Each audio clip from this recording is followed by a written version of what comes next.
P to the third letter, you ain't never heard better. This clip you about to watch is it's light compared to what you could really receive if you click that link in the description and watch the full episode, you feel me? Man, this podcast, man, we the best podcast in Atlanta, you feel me? If you don't believe me, click the link and find out. Like, comment, subscribe, do all of the above, man. P to the third, Jersey. I actually thoroughly enjoyed Heart 6, and for some reason, niggas didn't like it.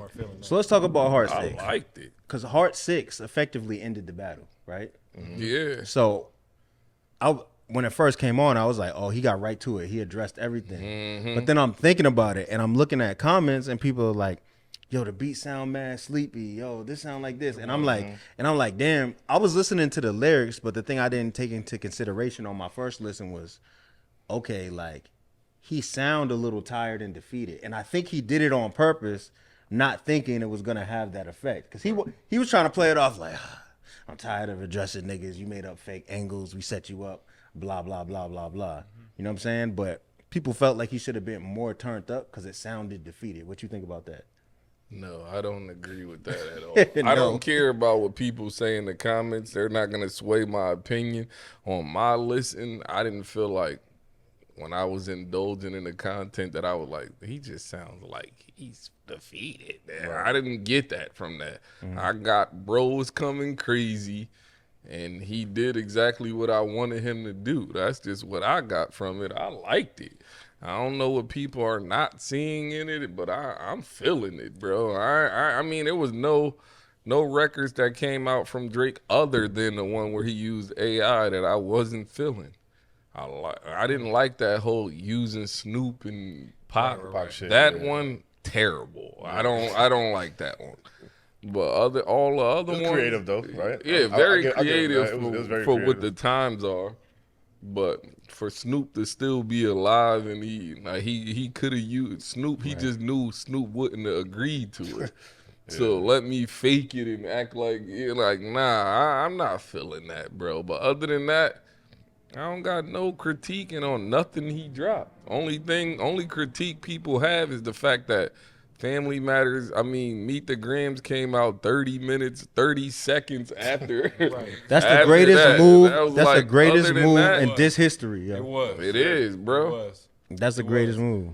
The Heart 6, I heard it as like a little strategic, like a little defeated at the end where he was like, I'm not even going back and forth with this. We got you to rap out of this whole thing. And you know, it's like, yo. It was like a whole change of tone. Yeah, it was compared to like the first couple of joints. He's like, when he was like, our numbers is up, you ain't catching us. Well, he has records that he's rapping in that same tone. Yeah, but plenty of them. Yeah, but the other records, he felt like I'm still Drake. Like Drake is always I'm the guy. That one felt like he was like, I got to defend the guy now. Right. And you're saying this and this is just all. But then again, do you think like certain accusations that Kendrick said on those records made Drake kind of be like, you know what, I don't want no parts of this beef? Yeah, because he was defending because of the higher powers that be came in saying some stuff like that. Cool. And, that's why I said like the things that he was accused of. No, it's not. I'm sorry. But no, but he was mentioning names. He was mentioning names that Kendrick didn't mention. Right. So it was some things in there that the fans broke down. It's like, you said that, hey, we baited you with these lines, and then you say the people that gave you the information was clowns. So it was like, well, which one is it? And how? But Drake, that's what Drake said. Okay. And then Drake said, you were, got assaulted when you were younger, but he didn't. If you listen to the song, he's saying that I wasn't. My mom did, and she thought because she was that I must have been. That's what he was saying. So Drake just took it. I don't know if that was an angle. You know what battlers do. Yeah, he was like, I understood that, but nah. No. I'm gonna tell him that you. Yeah. So it was some discrepancies in there, but all in all, like it just kind of felt like the battle was ended. I will say this: my biggest critique on the Heart 6 was that y'all killing Drake. The Heart 6. It's that Drake, instead of talking at the end, he should have rapped everything. Why doesn't he get any points of the fact that Kendrick put out the Heart 1 through 5, boom, I put a play on the heart. I put out the heart 6 because everybody's waiting for him to do the. That was the best thing I liked about the record. The name, the title. No, that was fire. That made you because like, the strategy behind it is like, damn, you can't use this no more. Then I'm the sixth god. So it's everything is beautiful with the record. And then if you want to be technical, he said on there that we baited you. I was the mole the entire time. How is it that Meet the Grams cancels out Family Matters, but a Heart 6 doesn't cancel out Meet the Gram? Because Meet the Gram is 4 verses and only 1 verse. But that's the most impactful verse on the joint. No, I will say this. Hold on.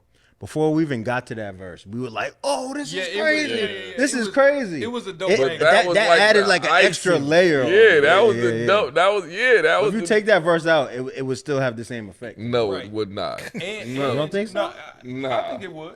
The same effect, bro. Everybody the internet went to a frenzy trying to figure out who the kid was. That was the cheat code. That's what it was. So how doesn't that cancel it out if he said we fed you the information? Because it wasn't necessary. The song was great without that. And Kendrick said, don't tell a lie about me, and I won't tell the truth about you. Like, you know what I'm saying? It's like a tactic the whole time, bro. Kendrick was wasn't on that, but that was on Euphoria. Right. Yeah, he did say that. But Euphoria was the perfect setup. Right, so it was like a setup saying that, like, if you tell a lie on me, I ain't gonna say the truth about you. Listen, Euphoria was he said this before. No, he said, and I won't tell truth. That means I'm not gonna. Don't lie on me, and I won't tell him the truth about you. That's what he's saying. He's not saying I'm gonna start lying too. He's saying I'm gonna start. He said truth. Yeah, I won't tell the truth. He said no.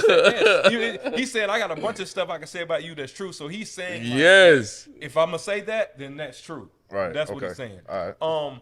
But to me, I think Euphoria set up. He set Drake won, man. No, he set Drake up because he was. It's a goodie though. He was really playing chess with him though. Like he was setting him up with, like you said, don't tell lies about me. I still want them to continue. I do too. I do, but after what happened at Drake's crib is over. You know what I'm saying? Regardless of what like Kendrick, which that didn't have anything to do. No, it didn't. But like after that, like the world just automatically believed that Kendrick had something to do with it. Because Axe said that like another record was supposed to come out that like yesterday or something like that. Some more, yeah. But then the whole thing happened. Yeah. But even when Drake on the Heart 6, when he was like, "Yo," and the last joint you put out, like, "Yo, I like that joint," but he did. He said that I don't because of what you're saying. But what you're saying on it making me question. He know it's a hit, so it's just like, yeah, the battle's over. So